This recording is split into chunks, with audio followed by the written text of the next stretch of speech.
이것도 잘하고 싶고 저것도 잘하고 싶고 저건 또 아는 채 좀 해야 될 것 같고 이러다 보면은 결국은 한 문장으로 정의가 안 되는 사람이 돼버리는 거예요.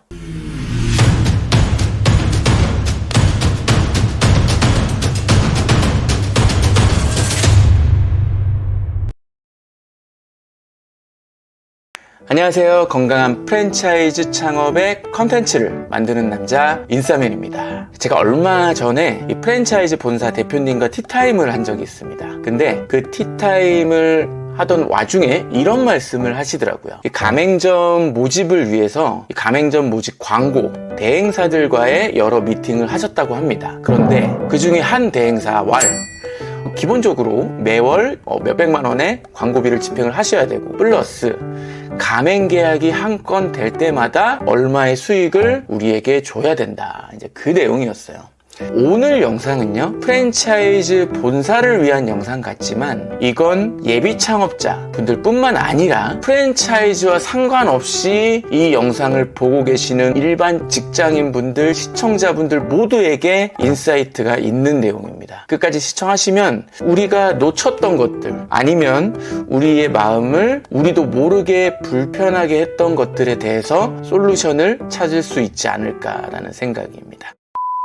그 에피소드로 돌아가면 광고만 하는 대행사가 가맹점 개설 수익을 요청하는 건 상당히 이례적인 일이거든요. 예를 들어서 영업 대행을 한다든지 아니면 프랜차이즈 인큐베이팅을 한다든지 이제 이런 개념이면 모르겠는데 가맹점 광고를 해서 그 브랜드를 알리고 접점을 만들어서 가맹점에 대한 어떤 상담, 신청을 하게끔 하는 광고 대행사의 역할은 있겠죠. 근데 그 이후의 프로세스들, 본사의 노력들, 또 가맹 계약 결정하기까지의 과정들 사실은 거기에서 되게 많은 일들이 있는데 그런 것들을 차치하고 개설 수익을 요청하는 대행사가 있다고 해서 좀 많이 놀랐습니다. 약간 유사한 개념으로 프랜차이즈 마케팅을 하는 회사들이 프랜차이즈 본사에 미팅을 가면 좀 잘하는 얘기들이 있어요. 예를 들어서 어떤 브랜드를 내가 200호점까지 만들었다. 이만큼 성공시켰다.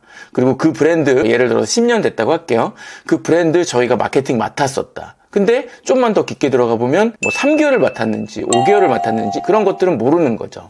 근데 이런 것들을 전문 용어로 레퍼런스 브랜드들이라고 합니다. 내 성공이나 내 업무 능력을 보여줄 수 있는 그런 사례들인 거죠. 근데 역으로 가맹본사도 그런 것들을 물어보는 경우가 되게 많아요. 어떤 브랜드 성공시키셨어요? 어느 브랜드 맡으시고 계세요? 근데 이게 사실은 되게 중요한 거지만 이런 질문들을 하도 받다 보니까 속에서의 레퍼런스 브랜드들을 막 넣어서 미팅을 나가는 가맹 광고 대행사 모두에게 사실은 다 독이 든 성배가 될 수 있다라는 생각입니다. 어떤 브랜드를 맡았는지도 되게 중요하겠죠. 근데 그 브랜드의 컨셉, 철학, 그 브랜드의 어떤 광고 투자 여러 가지의 변수들이 있는데 내가 만약에 이 대행사가 맡은 A 브랜드가 100호점까지 갔다 그럼 내 브랜드도 무조건 100호점까지는 되겠네라고 생각하는 게 그게 이제 독이 든 성배라는 거죠. 그래서 조금 더 좋은 대행사인가를 보려면 그런 레퍼런스 보는 것도 물론 중요하겠지만 정말 중요한 건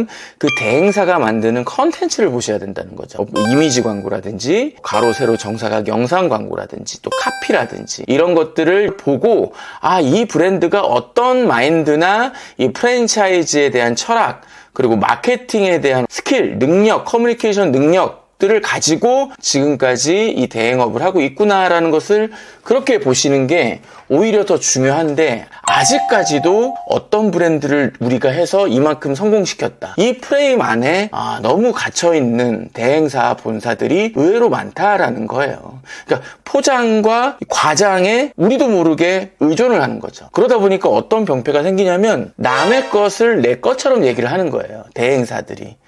이건 바람직하지 못하다라고 생각이 듭니다. 물론 그 역할은 무시할 수가 없습니다. 근데 그런 것들을 있는 그대로 얘기하는 대행사들이 있는가 하면 내가 마치 이 브랜드를 모든 걸 다 키웠다라고 얘기하는 브랜드들도 있거든요. 근데 사실 그게 금방 드러납니다.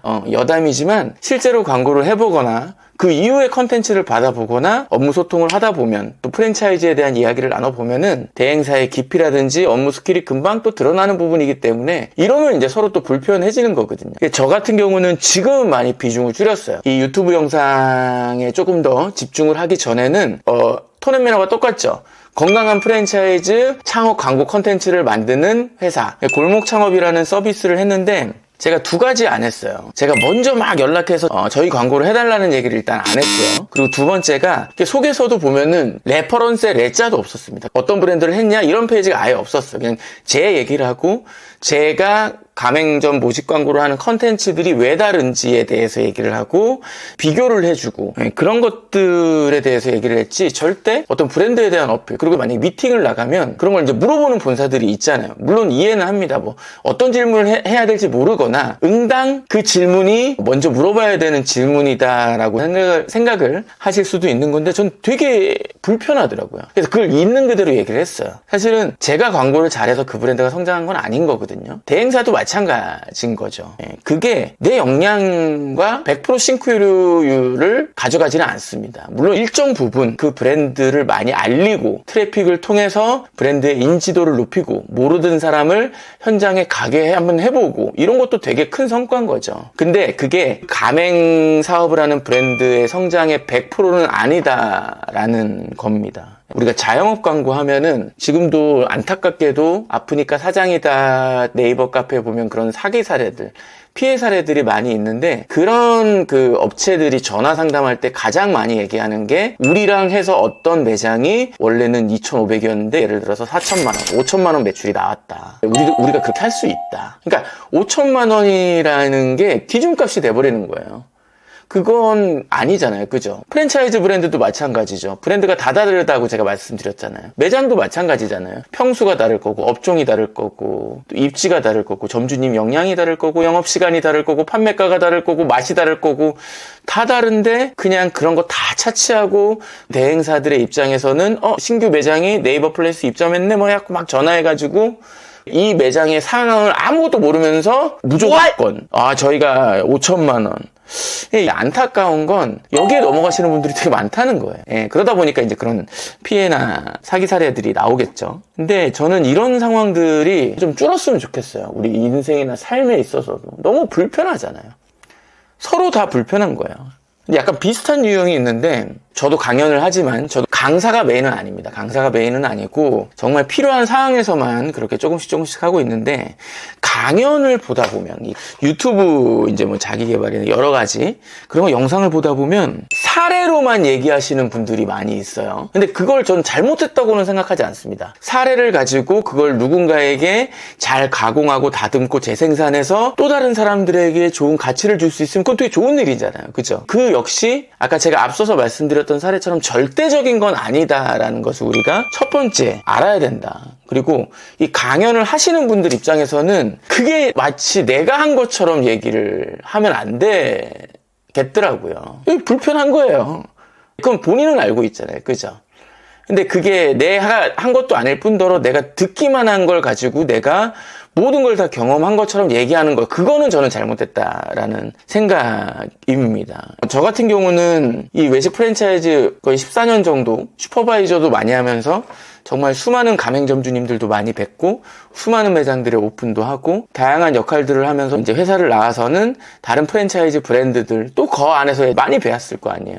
근데 저는 그렇다고 해서 자영업 전문 유튜버 아니면 사업 전문 유튜버 저는 이런 말 절대 하지 않습니다. 제가 왜 자영업 전문 유튜버예요? 물론 해시태그는 쓸 수 있겠죠. 왜냐하면 그런 연결고리에 대한 어떤 알고리즘을 통해서. 근데 제가 영상이나 제 어떤 채널에서 자영업을 전문으로 하는 유튜버다라는 얘기를 할 수가 없는 거죠. 왜냐하면 내가 불편하니까. 저는 자영업을 하라면 할 수도 있었겠지만 자영업을 했을 때 그 매장을 운영하면서 느낀 인사이트도 많았겠지만 저는 다른 길을 선택해서 온 거죠. 프랜차이즈 본사를 다니면서 그 안에서의 경험치를 쌓아왔기 때문에 저는 이렇게 여러분들과 영상으로 만날 수 있다라고 생각을 하는 거거든요. 근데 제가 만약에 가맹점주님들에게 듣는 얘기들 아니면 뭐 인싸맨이 간다나 푸터비를 통해서 듣는 얘기들로 마치 그걸 내 경험인 듯 마냥 얘기하면서 자영업 채널은 무조건 인싸맨 이런 거면 진짜 약간 양아치인 거지. 나쁜 거죠. 그거는.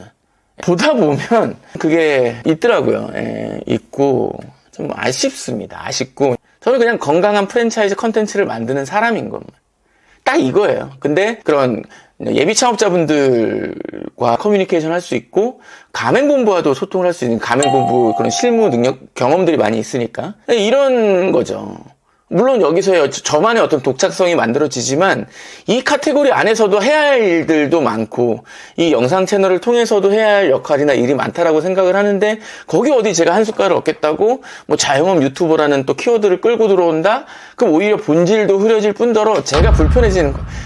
모든 것을 다 알고 다 잘한다라고 말할 필요가 없어요. 직장생활 정말 제가 그 이후에 뼈저리게 느꼈던 게 모르면 모른다고 물어봐라. 근데 그게 딱 시기가 있더라고요. 막내일 때 많이 물어보고 경험해보고 부딪히고 깨지고 뭐 그러면서 아는 건데 이게 어설프게 만약에 막내를 뗐어. 뭐 이렇게 부하 직원이 들어오고 막 했단 말이에요. 자기가 나도 모르게 막 중간으로 올라가. 근데 모르는 게 되게 많아. 근데 어설프게 아는 척하거나 그냥 지시해버리거나 그때는 넘어갈 수 있고 퉁칠 수는 있겠지만 불편해지지 않습니까?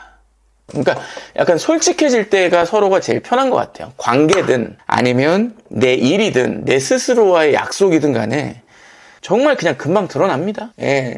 내가 솔직하게 인정을 하고 뭐 부족한 거를 인정하고 채우거나 아니면 내가 잘하는 점에 집중하는 게 내 인생의 성공에 더 도움이 되겠다. 그럼 이건 과감히 놓는 거죠. 아니면 뭐 레버리지 효과를 통해서 뭐 대행을 맡긴다든지 내가 믿고 맡길 수 있는 파트너를 찾는다든지 나는 여기에 더 집중을 하면 되는 거죠. 내 핵심 가치가 뭐고 잘하는 게 뭔지를 아는 것도 중요하지만 이걸 만약에 알았다 그러면 전력을 다해야 됩니다. 이것도 잘하고 싶고 저것도 잘하고 싶고 저건 또 아는 채 좀 해야 될 것 같고 이러다 보면은 결국은 한 문장으로 정의가 안 되는 사람이 돼버리는 거예요. 그래서 저는 그런 게 너무 중요한 것 같아요. 하고 싶은 거 오케이. 그거 다 하면서 어떻게 잘하는 걸 더 잘해요. 시간은 짧고 하루에 24시간이 있지만 우리가 24시간 내내 집중하지 못할 거라는 걸 우리 스스로 잘 알고 있으면서 그러면 일단 일상적으로는 제일 먼저는 우리가 떳떳해야 된다. 스스로 내가 가야 될 방향 그리고 그 방향 안에서 내가 하고 싶은 일이 있지만 해야 되는 일을 먼저 해야 되는 거고요. 여러분 사업하면은 보이지 않는 것들이 되게 많아요.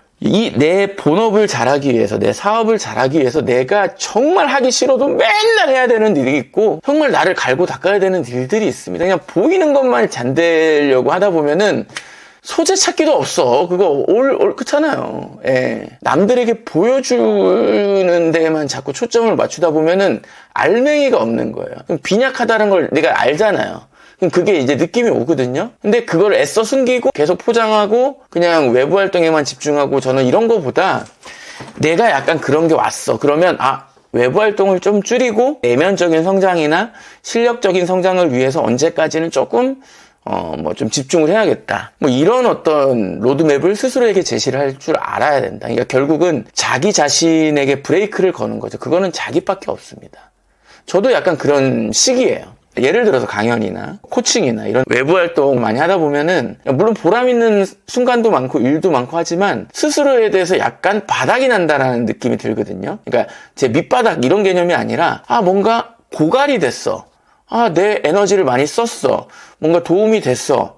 아니면 내가 그 과정에서 부족한 걸 좀 느꼈어. 근데 어쨌든 그런 과정들을 겪다 보니까 내 아웃풋을 많이 했는데 인풋이 부족해. 그러니까 뭔가 저는 지금 그런 단계예요. 충전이 필요해. 그래서 저는 이제 지난주까지 강연들 하고 당분간은 정말 아예 강연 안 할 생각입니다. 맥형 아카데미 나가는 고정 강연 외에는 외부 강연이나 이런 거 안 하고 제가 좀 평소에 부족하면서 메모만 해왔던 것들 그 다음에 사놓고 못 읽었던 책 프랜차이즈도 마찬가지로 제가 그냥 경험만 가지고 계속 지금 현재를 살고 있는 사람처럼 얘기하고 하면 안 된다고 생각을 하거든요. 물론 푸터뷰나 인싸맨이 간다 통해서 진짜 많이 배우고 있지만 저도 근데 그런 것들에 대한 어떤 전문적인 소양 그리고 제가 평소에 공부하고 싶어 했던 심리학 이런 것들도 조금 더 공부하면서 제 시간을 가지면서 또 어느 시기가 적절할 때가 오면 조금 더 외부 활동을 하고 이런 식으로 가야겠다라는 생각을 요즘 하고 있습니다. 결국은 맥락은 그거예요. 너무 보이는 거에만 치중하지 말자. 그리고 나를 불편하게 할 정도로 가치 있는 일이다. 내가 충분히 불편해도 돼. 그게 그 정도로 가치 있고 좋은 일이다 그러면 하는데, 이건 아닌 것 같아 라고 하는 일들은 그냥 일단 안 하는 게 서로 마음 편하다. 그런 얘기들로 오늘 영상의 주제를 마무리할 수 있을 것 같습니다. 저는 그런 것 같아요. 의도라는 단어를 좀 생각해 보게 되는데, 오늘 제 영상을 위해서 써놓은 메모장들, 사업 노트, 이것도 언젠가 한번 얘기하려고. 이게 한 12권째 되거든요. 지금 4년 넘었는데 저한테는 이 한 권이 1억 같은 그런 느낌입니다. 자, 어쨌든 의도라는 생각을 좀 많이 하게 됩니다. 좋은 의도, 선한 의도, 나쁜 의도 반대로, 그런 것들의 결과물들이 되게 많죠. 어떻게 보면 우리 주변에 다 섞여 있잖아요. 그러니까 창업도 마찬가지죠. 정보가 있고 광고가 있고 거짓이 있고 진실이 있습니다. 이게 막 뒤섞여 있단 말이에요. 근데 여러분들이 거기서 어떤 게 나를 위한 진실이고 유익한 정보인지를 여러분들이 큐레이터가 돼야 되려면 여러분들이 많이 알아야 된다는 거죠. 우리가 사는 것도 마찬가지입니다. 정치, 언론 정말 너무 많잖아요. 유튜브 막 너무 지치고 이럴 때도 많은데, 중요한 건 식별력. 그 식별력은 어떻게 온다? 통찰력, 그리고 그건 인사이트. 외부의 바람에 휘둘리지 않고 흔들리지 않으려면 자기 집중을 잘 해야 되는 시기인 것 같아요. 좋은 에너지, 긍정적인 사고방식, 할 수 있다는 마음, 그리고 행동력. 여러분들의 오늘 지금 이 순간에 제가 말씀드렸던 단어를 다시 한번 복귀해 보시면서 할 수 있다 라는 생각 여러분들도 가져보셨으면 좋겠습니다. 지금까지 안경을 안 껴도 되지만 블루라이트 시력 보호를 위해서 안경을 끼고 진행한 인사이트맨, 인사맨이었습니다. 감사합니다.